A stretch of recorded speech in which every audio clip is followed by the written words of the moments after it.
Hello friends, we want justice. তো দেখতে পাচ্ছ এখানে মিছিল বেরিয়েছে আজকে কলকাতা মেডিকেল কলেজে। যেই মানে যে ডাক্তার মহিলাটার সাথে যে ঘটনাটা ঘটেছে সেটা খুব দুঃখজনক ছিল। আজকে একটা মেয়ের সাথেই কেন এই ঘটনাটা ঘটছে? কেনই সবসময় একটা মেয়েকে এত বড় মানে এত বড় দুঃখটা সহ্য করতে হয়? কেন একটা মেয়েকে একলা দেখলে সব ছেলেরা ঝাঁপিয়ে পড়ে তার উপরে? আজকে যে ঘটনাটা এই মেয়েটার সাথে ঘটেছে, এরকম কি কতই না ঘটনা ঘটছে।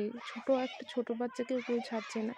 তো সবসময় কেনই দোষীরা দোষ করেও কেন তারা পার পেয়ে যাবে? আর যারা নির্দোষ থাকে তারা কেন এইসব দুঃখ কষ্ট ভোগ করে আমাদেরকে ছেড়ে চলে যায় বলো তো? আজকে যদি সব উচিত বিচার হতো তাহলে কি সবাই এই কাজগুলো করতে পারতো? তাদের মনে একবার হলেও কিন্তু এই ভয়টা থাকতো যে না, আজকে আমরা যেই কাজটা করছি এটার পরে আমাদের পরিপ্রেক্ষিতে আমাদের শাস্তিটা কীরকম হবে। তো আমি চাই যে আজকে এর দোষীরা এরকম শাস্তি পাক, যাতে তারা পরবর্তীতে কেউ এসব কাজ করার আগে ভাবে যে আজকে ও না এরকম কাজ করেছিল কাজটা করার জন্য, কিন্তু ওর এরকম শাস্তি হয়েছে, তাই আমরা এরকম কাজটা করতে পারি না। চলো বন্ধুরা, তো আমরা সবাই একসাথে যোগদান দিয়ে মিছিলে যাই, মিছিল বের করি যাতে মেয়েটা তার বিচারটা পায়। তার যে কষ্টটা হয়েছে সেটা তো কোনোদিনও কম করা যাবে না, কিন্তু আমরা তো পারি না তার সাথে যে দোষটা তার সাথে যে অপরাধটা হয়েছে সেটার উচিত বিচারটা হোক।